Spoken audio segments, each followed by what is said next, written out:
Welcome to the CBS Radio Mystery Theater Archives, the only YouTube channel which has the original classic episodes of the CBS Radio Mystery Theater in order with no ads. Thank you for listening, and now, enjoy the show.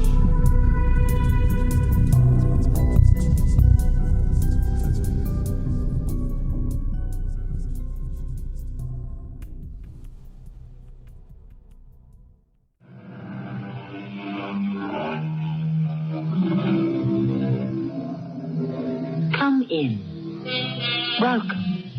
I'm Tammy Grimes. As Mr. Barnum is reported to have said, and he would know, there's one born every minute.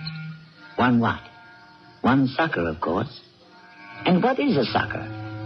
According to Mr. Webster, a foolish, gullible, trustful person, easily seduced and taken in.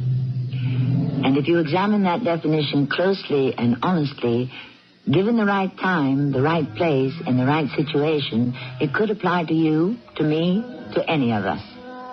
As an early, what shall I call her, suffragette, named Texas Guinan used to say, "Hello, sucker." You have asked for audience. I have, Your Majesty. It says discard. You are correspondent for Reflection, a magazine in America. This is true. This is true. This is a lie. There is no magazine. And you are, how they say, swindler, faker, hustler. Now, hold it, Your Majesty. Put him into prison and lose the key to the lock.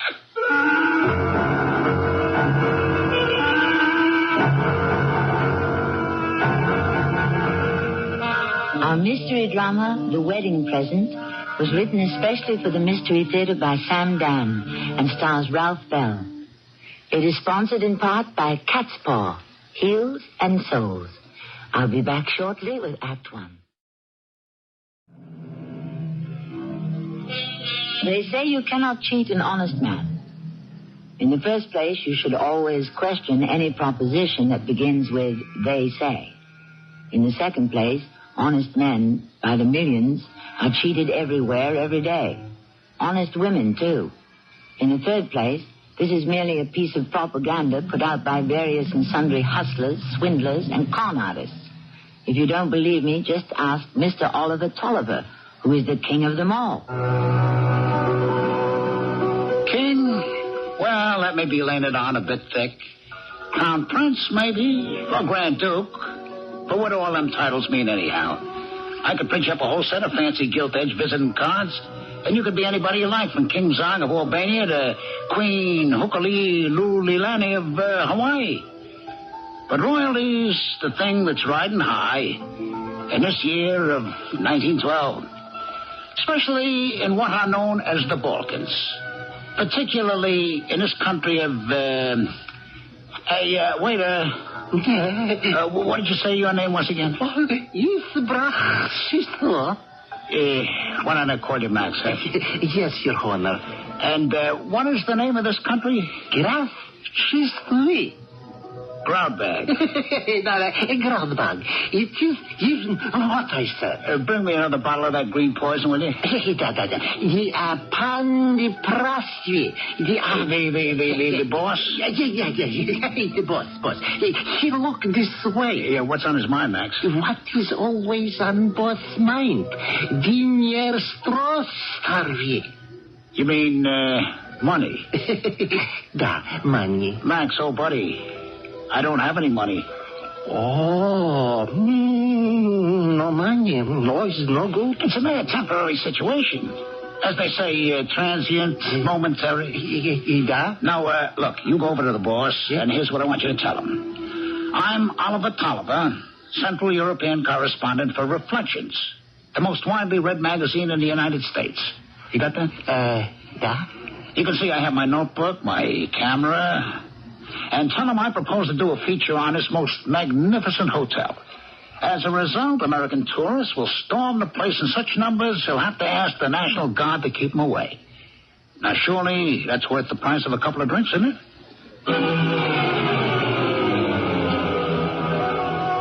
It's usually worth more, but I wasn't about to use this kind of bait for small fry. I saw Max in earnest conversation with the boss. I could see a smile break out on the boss's face. The first thing I knew, the boss himself heaped the tray full of all kinds of wine and dishes and hustled it over to my table. He couldn't speak much English, that boss, but he sure knew what he wanted to say. Eat, drink, write, take picture. Sure, of course, boss. I breathed a sigh of relief. The groceries and a place to stay were guaranteed for the duration. Now, you may want to know what I was doing here in Groundbag. Well, I had just made it from Austria, a few steps ahead of the police. It seems the shares I was selling in a silver mine were, well, that's not part of this particular story. As they say, any port in a storm, so here I was, gathering my forces and considering my resources, as they say. More wine. No, thanks, Max, but, now that I've taken care of the inner man, I'll see what I can do for the outer one.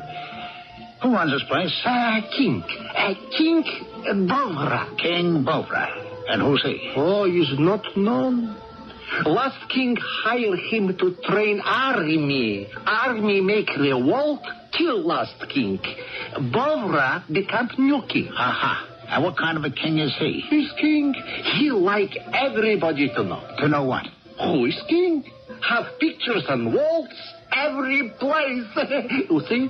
Oh, yeah. That's King Bovra. He sure likes to wear medals and bread and all that. Oh, he's king. You see down the street everywhere. Statue of king. He sure makes the point, doesn't he? Yeah, he's king everywhere. Why does he look familiar? Where'd I see that face before? Well, Max, see you around supper time. I never saw anything to beat it. The king not only had statues of himself on every corner, it seemed like, but he had whole groups of folks sculptured in marble. Himself standing in the middle of figures of Julius Caesar and Napoleon, Alexander the Great. All of them looking up to him. And there were tablets in bronze fastened to the buildings telling what a great guy he was. Bovra the Magnificent. He looked like he would be duck soup for me. So I took myself to the Royal Palace, sent in my card, and waited to see what would happen. I didn't wait long. You have asked for audience. I have, Your Majesty. It says, the card, you are correspondent for Reflections, magazine in America. This is true? This is true. You say you will take pictures, write story. Everyone in America will love King Bovra. And in return, King Bovra will give you a little gift of money. Huh? The fact is, Your Majesty, the magazine pays very little, so you see...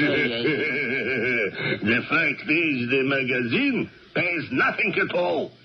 Because there is no magazine. And you are, how they say, swindler, faker, hustler. Your Majesty, I protest. Oh, come off it, Ollie. You're not King Bovra? Oh, yes, I am.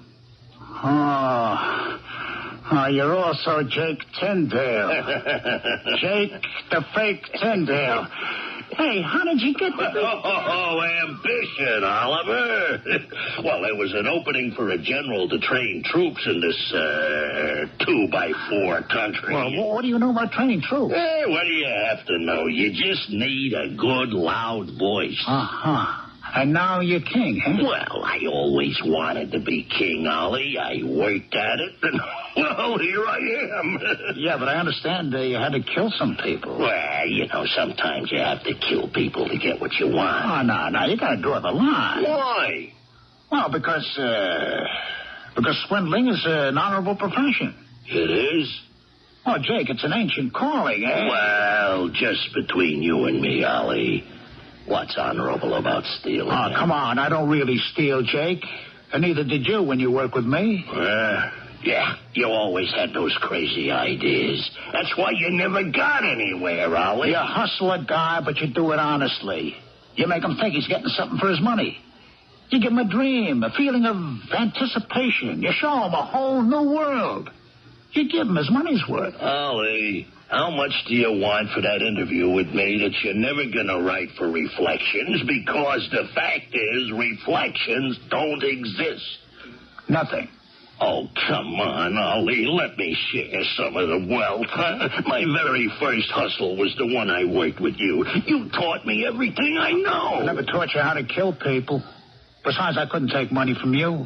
Not under these circumstances. Why not? Well, there wouldn't be any fun in it. You're in on a swindle. Oh, Ollie, what am I going to do with you? Oh, Jake, I guess we can't do business. I'm sorry. Well, let me know if you ever need anything, eh? Okay.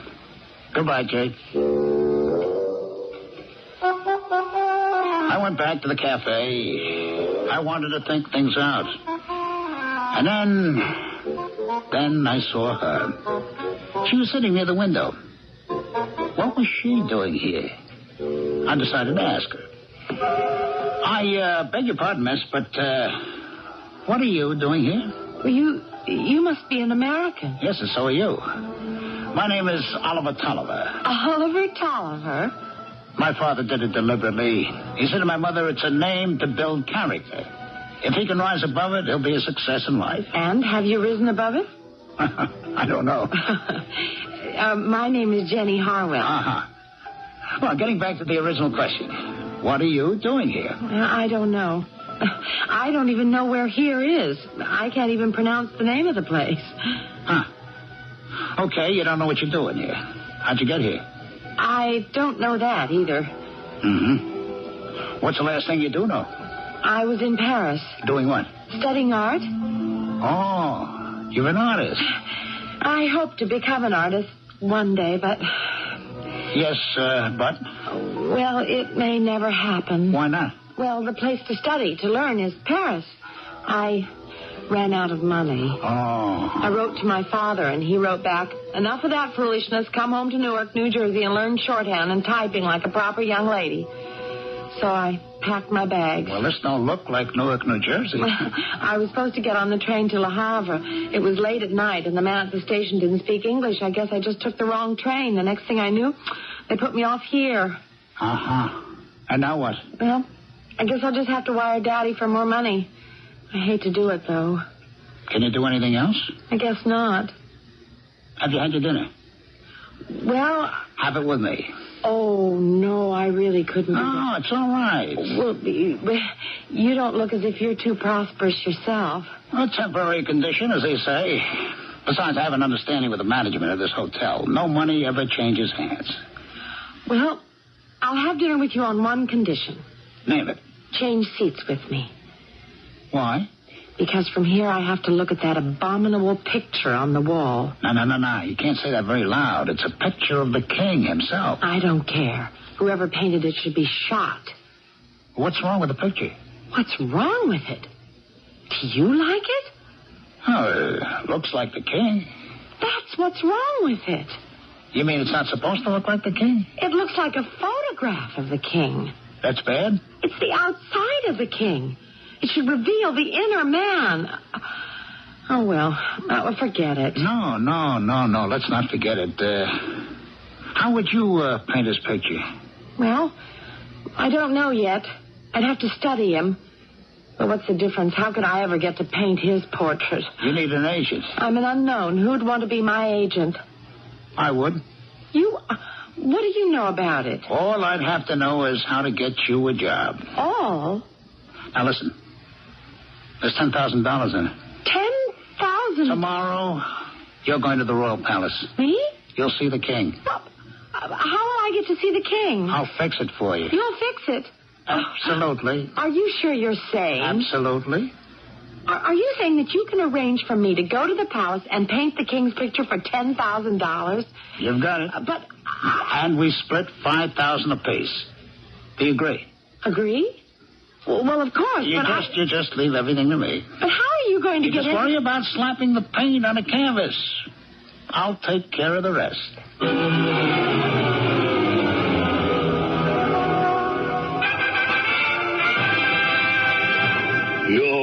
audience with King Emperor. Yes, Your Majesty. You may approach her divine presence. Thank you. Well, wait. What's on your mind? Jake, I've become a patron of the arts. What's the swindle? Here's, this young lady. Say no more. Oh, no, come on. It's nothing like that. Huh? It's just that she is a great artist. And the minute I laid eyes on her, I said, now here is somebody you ought to have to paint you a picture. Is that a fact? I know you got plenty of pictures yourself, but there's none of them really worth the hoot. Holly, I paid first-class rates for all that artwork. Ah, but you didn't get a first-class product. What could you expect from local talent here in Groundbag? Now, let me tell you, this young lady is one of them artists from Paris. Paris? Paris, yes, sirree, Jake. And she'll paint you, well, a real panorama just for a measly $10,000. You say she's from Paris? She studied in Paris with all them big league artists. The real professionals who know what's what and who's who. Well, I wonder, Ollie. What's the wonder, Jake?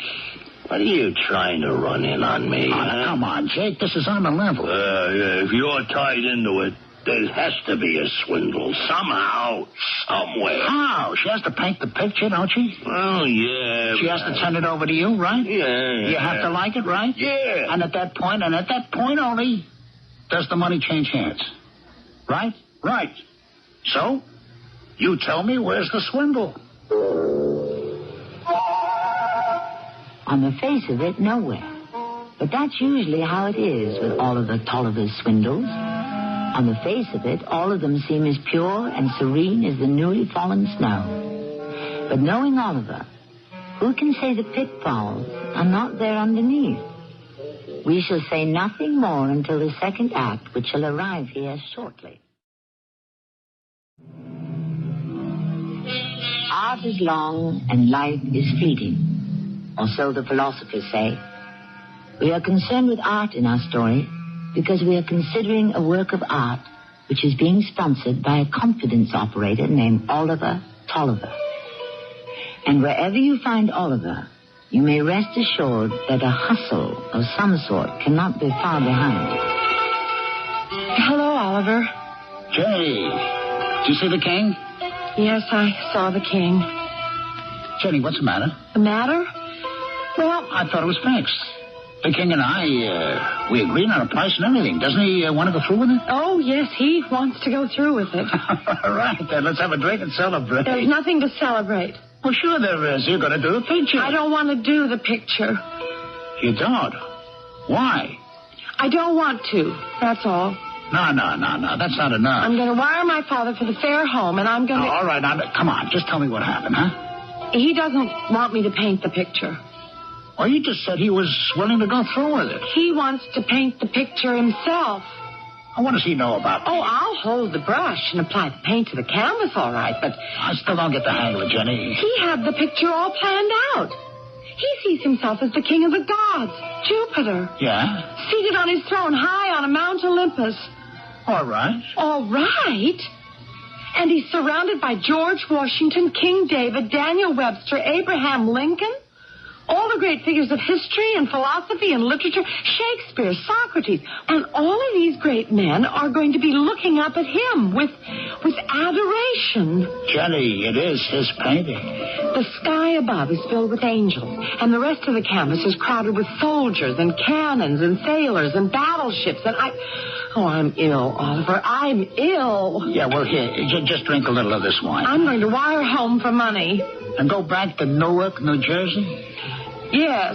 Oh, come on. What's wrong with putting George Washington in the picture? What's wrong with it? You missed the point. I'm an artist. Yeah, well, so am I. How can you call yourself an artist? I am an artist because I do my work artistically.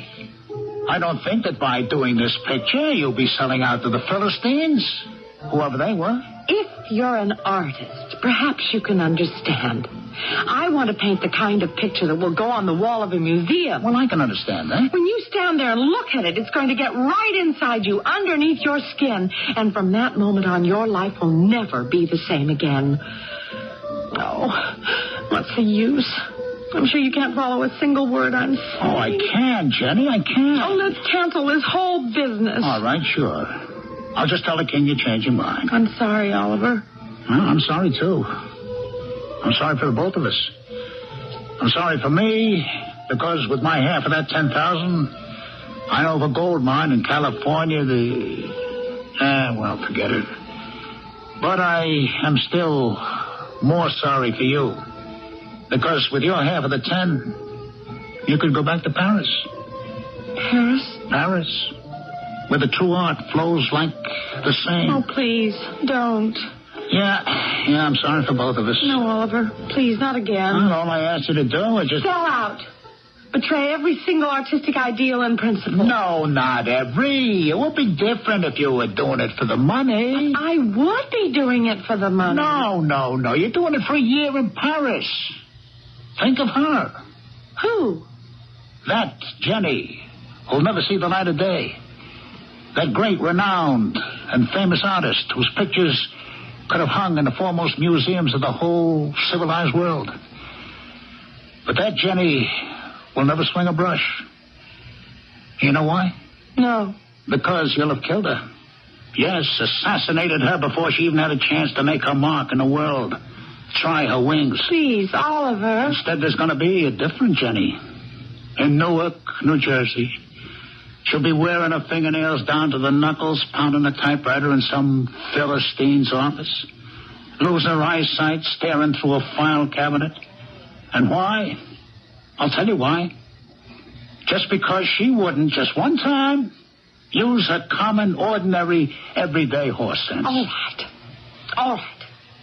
I'll do it. And she started to do it. Every day she'd go off to the president's palace, and every night she'd come back to the hotel. Her eyes would be dull, her face would be pale, her steps would be dragging. She'd plump down at the table and just toy with her food.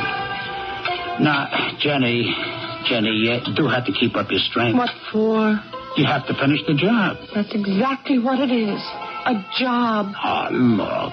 It won't be so bad. What do you know about it? What do you know about anything? Jenny, come back. You haven't even touched it. What's the use? A man has to protect his investment. And so the next day I went with her. We were shown into a large room. Actually, it was the formal ballroom that had been made into a studio. And I guess you really needed every square foot of it. King Bovra, my old friend Jake, was seated in the center on an enormous throne.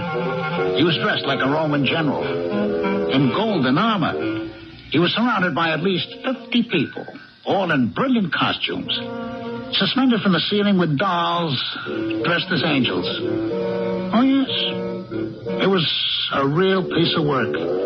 Now, she was splashing paint on the most enormous canvas I ever did see. It looked fine to me, but what did Jake think? It ain't at all bad, Ollie. Bad? You gotta admit, Jake, she sure knows how to slap on that pigment. Yeah, that she does. Oh, tell me, Ollie, don't she never smile? She's a serious little girl, Jake. Yeah, you always did go for the serious type. Oh, me? Me and her? Come on, there's nothing there, Jake. Yeah, you could have fooled me. And that's something not many people can do. Hold still, all of you. What's the matter? Haven't you ever posed before? Temperamental, ain't she? Well, don't that prove she's got talent? Just one little thing. Why is she so slow? It ain't as if you're paying her by the hour, Jake. But I got other things to do. Now, I got a whole country out there to run. I got a foreign crisis coming up with Austria. People are getting all miffed about it. So, look, Ollie, you just tell her to speed things up a bit, will you?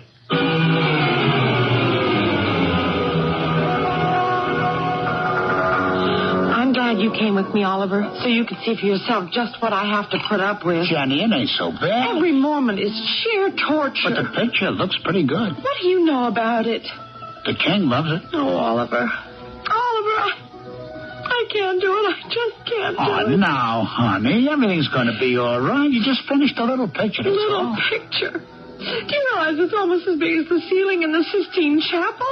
Yeah, we should have got more money.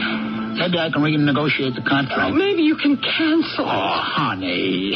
You know, whenever you get in this kind of mood, just say the magic word, that's all. You'll feel 1,000% better. What's the word? Paris. Paris. All right, I'll try to get through another day. The days dragged on. The work moved along slowly. But there seemed to be progress. She didn't complain anymore. She just wouldn't talk about it. She'd come back from the palace, pick at some supper, and then go upstairs to her room. Good evening. Ah, Max. Good evening. Yes, it's Max. How is the picture? What picture? A picture lady paint for king. How do you know about it? Oh, have uncle is in picture. George Washington. George? Oh. It's many people in picture. Everybody have relative in picture. Yeah. Well, it's coming along. It's coming slow. Very slow. Oh, maybe. I guess you could say that. It's too slow. What do you mean, too slow? Well, the king, maybe he not pay for picture. Hey, wait just a minute. Hold the phone. What was that last part? The king, maybe he'll not pay? It's true. King maybe not pay. And why wouldn't the king pay? Maybe king not be here. Where would he be? Maybe king be dead. Dead is fact. Yeah, but how? Why? How? Bank. Revolution. Revolution? It's true. Revolution. Every year, 2 year revolution. Oh, boy. This would be all I needed. Max, when is this revolution scheduled to come off? Tomorrow. Tomorrow? Well, maybe next week, next month, but it's fact, will be revolution. Oh, boy, that's all I need right now, a revolution. Well, it's a fact. Tell lady, finish picture quick. You get these sudden revolutions in those volatile little countries where anything can happen. Look at what's happened in this little nation of Groudbag already. An ex-American con man is the king. And another American, who is still a hustler in good standing, is trying to get His Majesty's picture painted. Stand by. We may unleash the dogs of war in Act 3 shortly. The revolutions come and go through every age of history. Just what they prove, I do not know. The matter is a mystery. Yes, revolutions are not only a mystery to the poet, but an impending one can also be a source of financial loss to the hero of our story. Max, fill me in on this revolution, huh? Is a revolution. Yeah, but what kind of a revolution? Against king. Why? Why, he said, king make deal more. How you say? A bargain? Yeah, a bargain. With who? With Austrian ambassador. To do what? To sell him country. The king wants to sell this country to Austria? To Emperor Franz Joseph. But why? For dinero tsarchi. How do you say it? Money. Yeah, the money. Hey, what's that? His mob. What are they saying? He's calling king traitor. What are they going to do? March to Central Square. Build big, bonfire. Hold big meeting. And then? And then maybe march on palace. Thanks, Max. Thanks for the tip. It's nothing.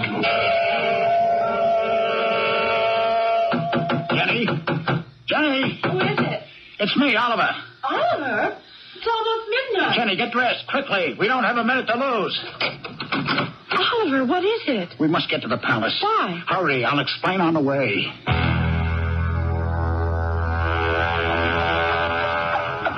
Hey, driver, can't this carriage move any faster?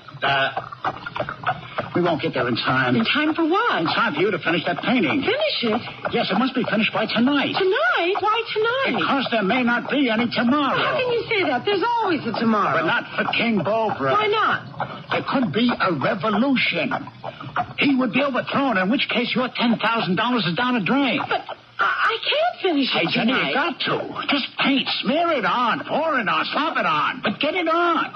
And we'll walk away with our money. Oliver. No. Please, listen to me. No, I won't listen. I can't let you do it. I can't have you performing anymore. That's soul-searching. Don't make me finish the painting. Look, honey.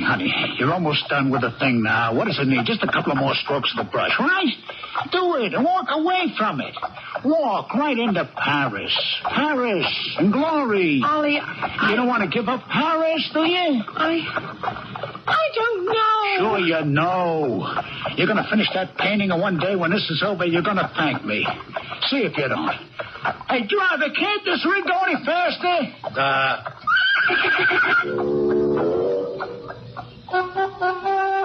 Finally, it seemed like years. Actually, it couldn't have been more than 10 minutes.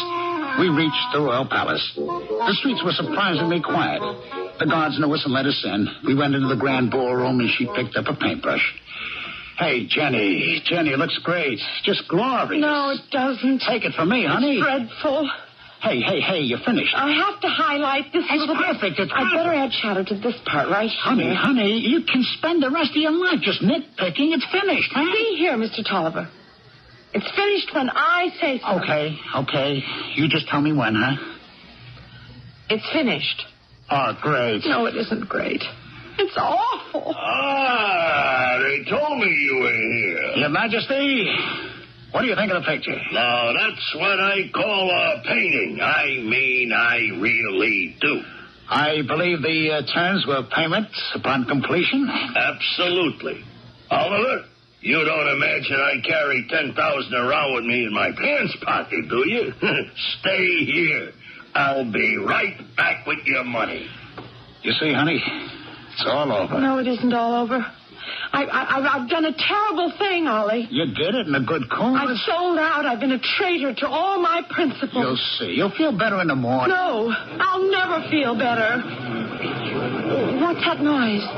Oh, there must be a crowd headed this way. They're shouting something. What is it? Oh, they're just shouting, renegade, traitor. Of course. What do you mean, of course? They mean me. You? No. Yes, me. I'm a renegade to the principles of true art. I'm a traitor. Those words are for me. No, you're not. Jenny, you're getting this all mixed up. I'm not a traitor. I'm not a renegade, and I'll prove it. Jenny, what are you going to do? I'll prove it. No, don't. I am not a traitor. Wait, put down that bucket. Don't try to stop me, Ollie. I'm going to do this. Jenny, you're spying. You're covering. You're destroying it, Jenny. Right. I should never have painted it in the first place. Oh, Jenny, look what you've done. That should prove it. The painting, it's been all... I'm not a traitor, and nobody can call me a renegade anymore. Nobody was calling you a traitor. They were. Didn't you hear them? You yourself told me those words meant traitor, renegade. They did, didn't they? Yes, but they weren't meant for you. Of course they were. Who else? The king. The king? He's been accused of selling out the country to the Austrian Empire. Listen, they're just outside the palace wall. Don't you hear them? It's for him. It's not for you. Oh. And you destroyed your painting for nothing. Look through the window. The king. He's standing on the balcony. He's holding up his arms. Look, he's going to talk to them. And they're going to listen to him. People of Groudbad, there has been a rumor that I have signed a secret treaty with Austria. Let me tell you, that is a lie.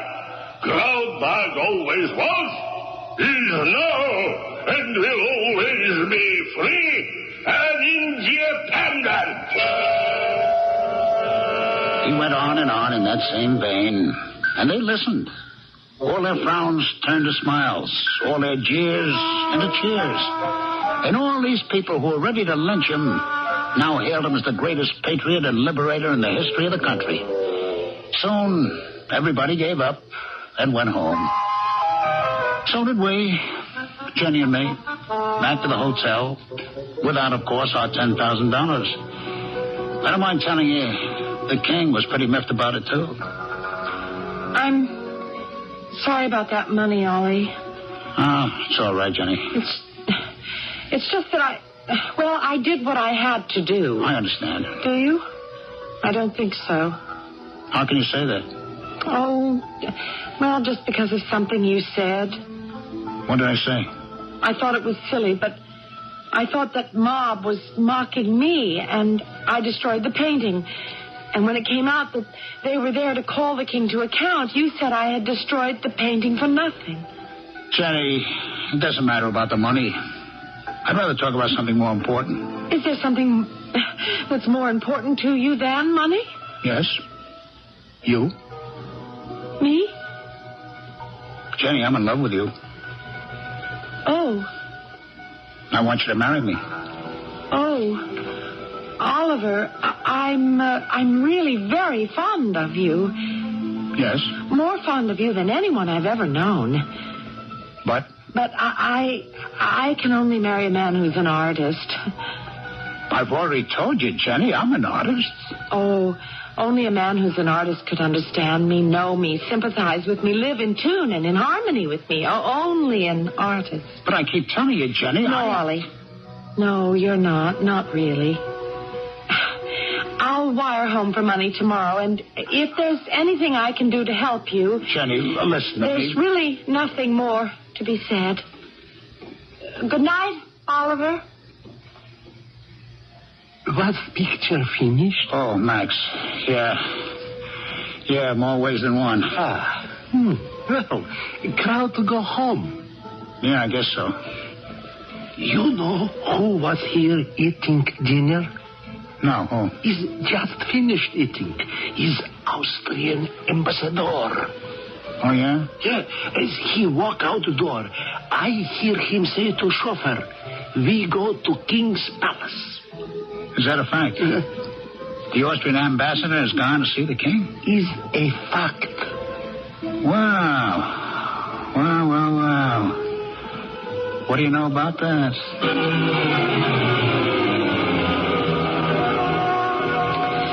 Hello, Ollie. I missed you at breakfast. Yeah, I was busy. I had some chores to take care of.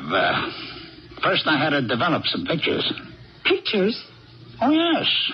Don't forget, I'm chief correspondent and photographer for Reflections magazine. Oh, now, Ollie, you know that magazine doesn't exist. Oh, the magazine may be imaginary, but the camera is real. Last night, I sneaked back into the Royal Palace and took these pictures.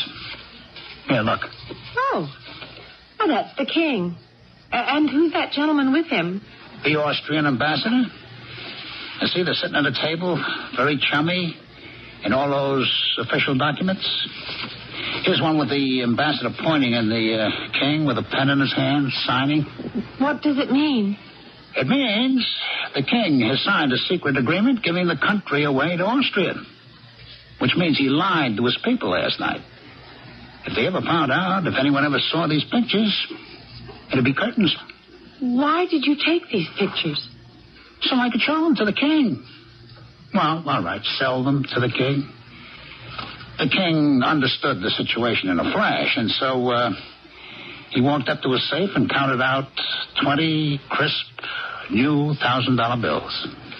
$20,000? 20,000. Here they are. Oh, it's unbelievable. It's true. Now, you can go to Paris. Oh, Ollie. Ollie, I guess I really don't want to go to Paris.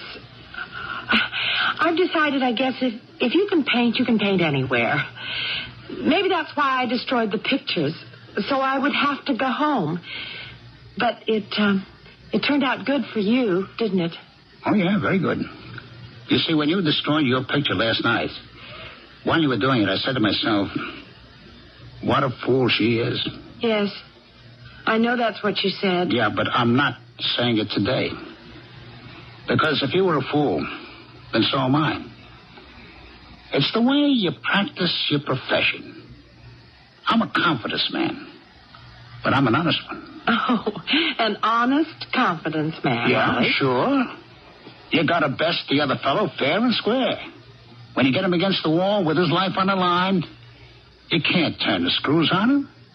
You understand? Yes, Ollie, I think I understand. And so I'm going to take these $21,000 bills, place them here in this envelope, and send them right back to his nibs. You are? It's the artistic thing to do, isn't it? And it goes to prove that I am an artist, doesn't it? Oh, yes. Oh, yes, it does, indeed. And I'm sending it back to His Majesty as a wedding present. A wedding present? Well, sure, because unless I do it and prove that I am an artist, there won't be a wedding. You mean you'll really send it back? Watch me. Hey, Max. He's Max. Max, I want you to take this and see that it gets to the... But, Ollie, it's $20,000. Well, what's $20,000 to an artist? Look, give me that envelope. Why? Somebody in this family has to be practical. Both of us can't be idealistic dreamers. Jenny, I see it as a sacrifice to the altar of art. I've made enough sacrifices on that altar for both of us. Yeah, but Jenny, that money represents the bread of accommodation to the establishment. The bread you get for selling out to Mammon and the Philistines. Yes. And it's also the kind of bread you can put some butter on. And jam. Jen, I don't know. It just rubs against my principles. You hopeless romanticist. From now on, my poor darling visionary, we will have a division of labor. You shall worry about art, and I will worry about commerce. Max, a bottle of wine, please.